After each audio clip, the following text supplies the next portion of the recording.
Folks, the New York Times trying to wrap their heads around President Trump making historic gains with Latino voters. Quote, almost any way we can measure it, Mr. Trump is running as well or better among black and Hispanic voters as any Republican in recent memory, end of quote. Nate Cohn wrote that in a recent piece. President Trump told me that the Democrat Party has alienated this traditionally blue voting bloc all by themselves. Watch. Televisa Univision revealed Latinos are rejecting the Democrats, their culture of death, their open borders, and everything you and I have discussed. In turn, they're in historic numbers supporting you. But that's led some left-wing Latinos like NPR's Maria Inaosa to claim that Hispanics who support Trump want to be, quote, white. Joe Biden said, if you don't know whether you're for me or you're for Trump, then you ain't black. What do you think about a Democrat that would rob an American of their heritage simply because that American doesn't want to vote Democrat? Well, they're probably racist to start off with. Biden's probably racist, but they're probably racist to start off with. Let's bring in our guests. Going rogue, Ivan Garcia Hidalgo. Sir, welcome to the Chris Salcedo Show. I'm glad to have you here, sir. President Trump calls Democrats who would rob Americans of their heritage simply because they don't want to vote for leftists. He calls them racists. What do you call them? I would have to agree with the president. I definitely think Democrats are racist. Liberals have demonstrated that for the last several decades. If Hispanics or any minority, in fact, does not toe the liberal line, then they go after you. They go after your wife. They go after your kids. They'll run over your dog if they can. They'll destroy your business. So that's how they operate. They are simply racist and very, very nasty people. Folks, this is the kind of analysis you get over there at the Americano, which is a fantastic place to go. Meanwhile, NPR's Maria Inaosa says Latinos who vote Republican are not entitled to our heritage. Watch. Why is the Democratic share of the Latino vote shrinking? And what I said to you when we asked the question was, Latinos want to be white. They want to be with the cool kids.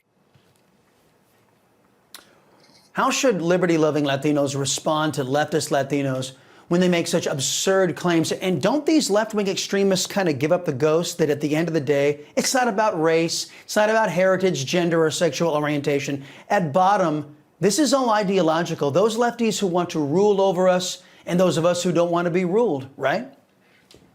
100%, Chris. And, you know, the problem with people like her is actually projection, right?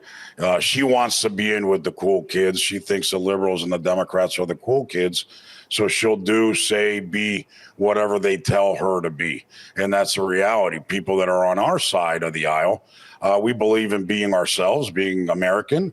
It's not about white, black, brown, or yellow, or any color for that matter. It's about being American. It's about assimilating to the American culture, chasing the American dream, understanding that it's very, very hard. But if you're willing to pay the price, take the hits, you can accomplish anything only in America. This is the only place where anybody can accomplish anything if they're willing to work hard, bust their ass, and pay the price, right? Yeah, and leftists trying to destroy it. So nobody has that opportunity anymore. In 2020, the presidential election, an estimated 63% of Hispanics supported Joe Biden. But recent polling has Harris leading President Trump with only 56% support among Hispanic voters. And that's a 14-point swing back toward Republicans. Other polls have Trump winning Hispanics outright. Do you think America has grown out of its infancy, throwing away stupid identity politics and instead focusing on policy? And isn't that why Harris inspires nobody, because her policies suck?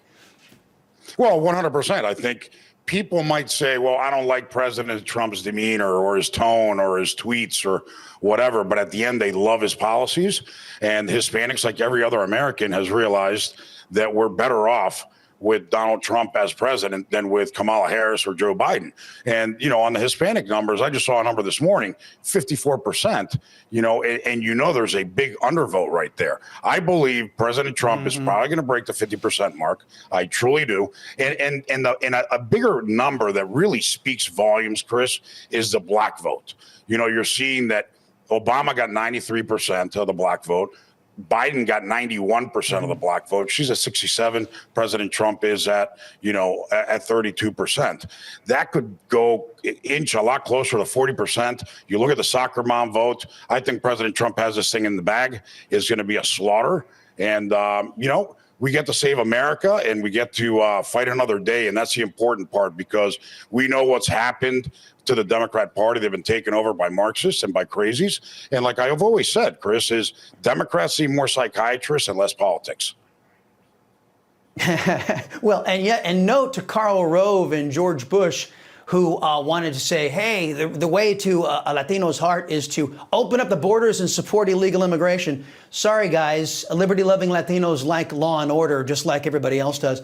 Young Latino men in particular are a real sore spot for Kamala Harris. President Trump has a 55% to 38% lead among Hispanic men, 45 years or under. But it's not just Latino men, it's men in general. Watch.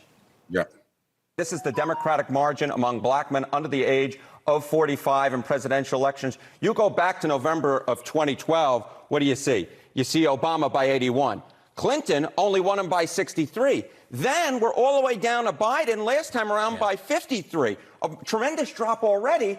And then you take a look at the average of the most recent polls, and Kamala Harris is up by only 41 points. This is part of a long-standing trend of young black men moving away from the Democratic Party, and Kamala Harris is just the latest to face that magnitude of younger black men going towards the Republicans. That was. Yvonne, left to say that the Harris's lack of appeal among men is an indictment really on us men. But isn't that the exact attitude that this blame men for everything attitude the Democrats have that are turning real men away from the left-wing party? Well, it's ideological, Chris. I mean, they believe that men are toxic, men are dangerous, and their agenda is to feminize men. The feminization of men began, really with Obama. And, and now it's full force. It's out there. You look at the gender gap, like you said, Trump is plus 16 with men. So, look, all I have to tell you is this, Chris. Look at their commercial about trying to reach out to men. That was pathetic. It was an embarrassment. It's a joke. She's a joke. The whole Democrat Party is a joke. They're going to get slaughtered. I don't even think it's going to be close. Look, we've seen this. Trump has underperformed in every single poll.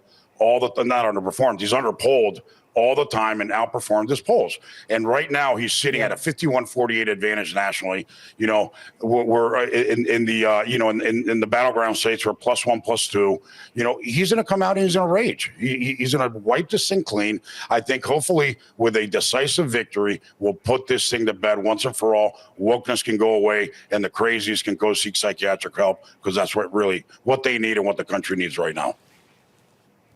Ivan Garcia Hidalgo of the Americano. Thank you, sir. Appreciate the visit. Straight ahead, Texas Attorney General Ken Paxton uncovers suspicious donations in his investigation of the Democrat Political Action Committee, Act Blue. Plus, the Pentagon vows to find out who leaked the American intel community's best guess on Israel's plan to strike.